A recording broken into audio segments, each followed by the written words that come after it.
How's everybody doing? It's fun to be in the room with a bunch of engineers. We rarely get to do this. My name is, again, Young Guru. I went to Howard University. I understand we have some Howard people in the place. Yep. Hampton, we love you too. We know you're HU too. We appreciate you.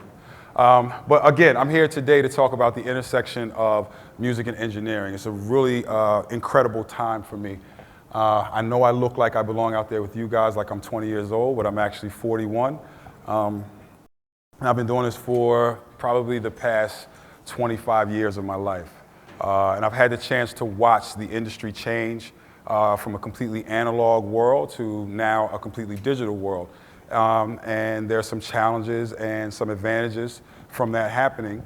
And it's a wonderful time for us to be able to design the things that are going to sort of move where we go in the world. But I think a lot of people sometimes when they think about music or technology in music, they think strictly about delivery of music. And there's so many other places and so many other things that can affect the way that we work in the world when we talk about sound in general. When I was just starting out, you needed me in order to record an album.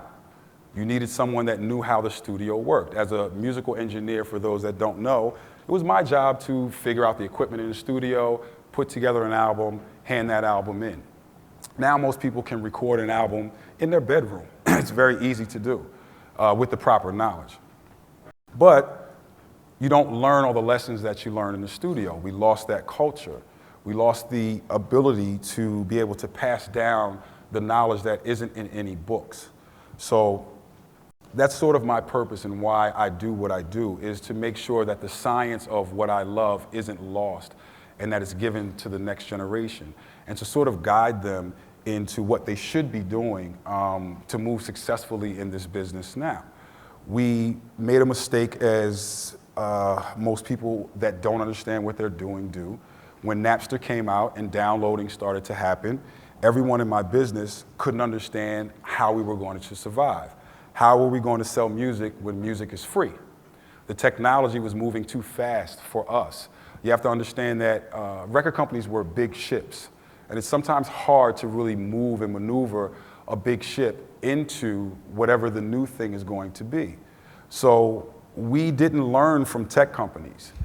We, instead of learning how tech works, if tech sees something that's filling a hole that they don't have, they normally buy the thing, right? That's the normal way that you go about it. Us in the music business, we started to attack the thing that was showing us our hole.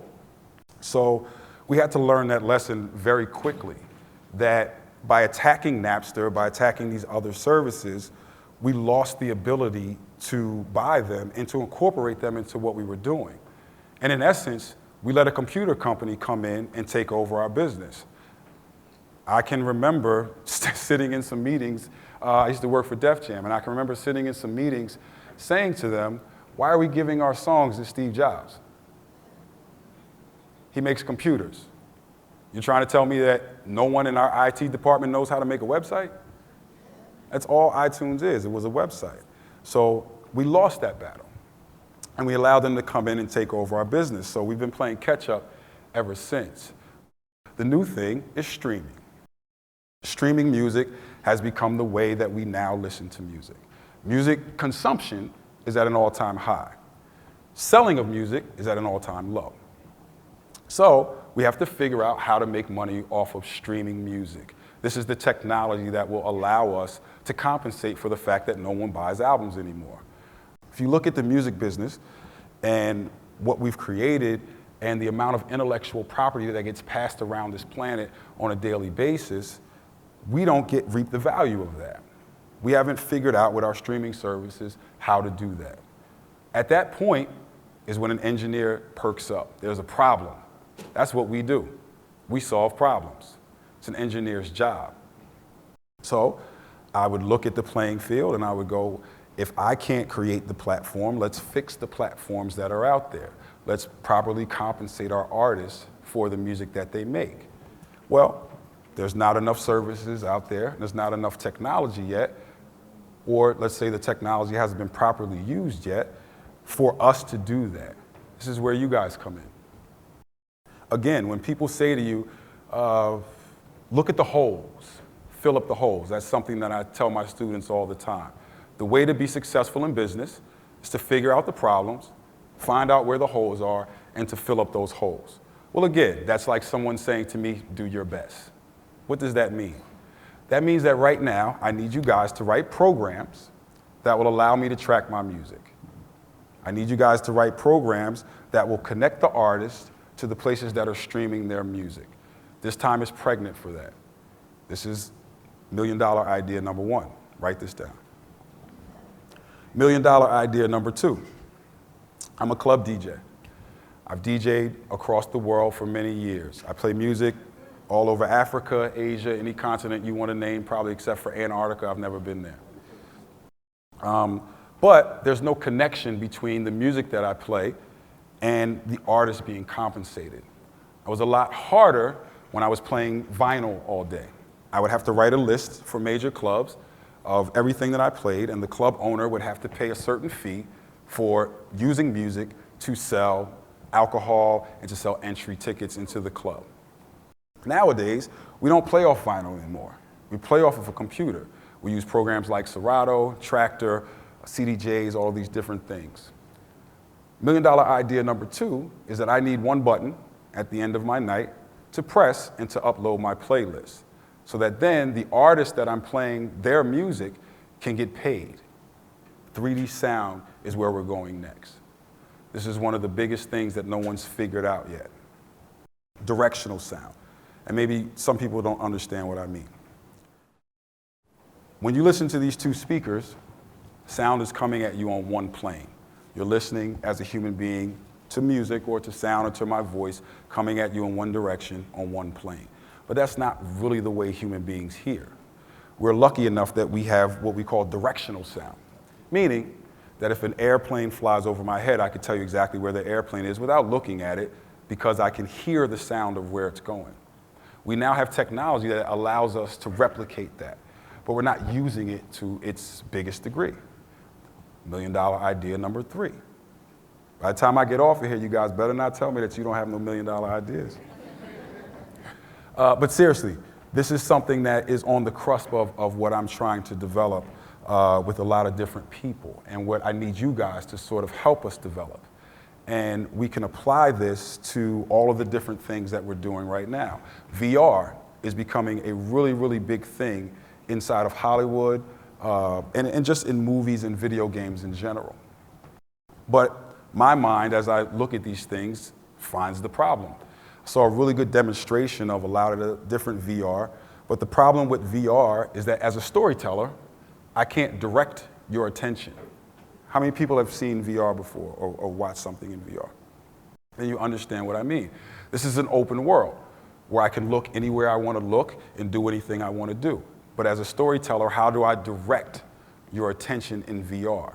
Sound is one of the main ways that we do this. 3D sound is the solution to all of this. This is something for you to develop. $1 million idea number four. You understanding where you are, and when I say where you are, I mean in time, that your information is being used by all of these companies and they're not paying you for it. I'm gonna say that again. Your information is being used by all of these companies and they're not paying you for it. By you simply hitting the accept button, you're agreeing to this. Well, we don't read all the fine print. We just don't do that. We just accept it and we move on. But by building your profile, you're allowing these companies to utilize who you are to sell that information to other companies. That information you should be compensated for. So I agree with sort of a micro pay system, which is what we've come up with. Your information is your information. Who you are is who you are. We should be able to give you some money for that. That hasn't been designed yet. I want you guys to design that. That would be great for me. One of the biggest things that I'm trying to do now is to connect all of the people that I run into on a daily basis that tell me, hey, I've done all these great things, but I don't know where to go. I've tried the VC way, and it just hasn't worked for me. Well, that's why I'm here. That's why AT&T is here. That's why I get involved with certain companies and require that they give back to us. I just came from something today, the AT&T Foundry, that was amazing. It was a think tank. In essence, it was what Bell Labs used to be. How many people know the Bell Labs story? Love that. If you haven't read the Idea Factory book, you should go out and get it. And what that showed me or reinforced to me is that companies are still willing to pay to innovate. What does that mean? I walked into an office and the first thing I said to them was, well, what's your job? And no one could tell me what their direct job was. They said, I come up with new ideas. I would love to come to work and that's my job, to come up with new ideas. These types of jobs are out there and they're looking for us. They're looking for people like us. They want us to be on the cusp of what's going on because they're not on the cusp of what's going on. They want to understand you because the older that you get, and I really understand this now, the further you are removed from understanding young people. So you have to really talk to young people and figure out what they want and where they're going and what their needs are and the way that you interact with your technology. I appreciate your time and I appreciate you having me. And more than me standing on this stage and sharing my story is the fact that we're all here networking.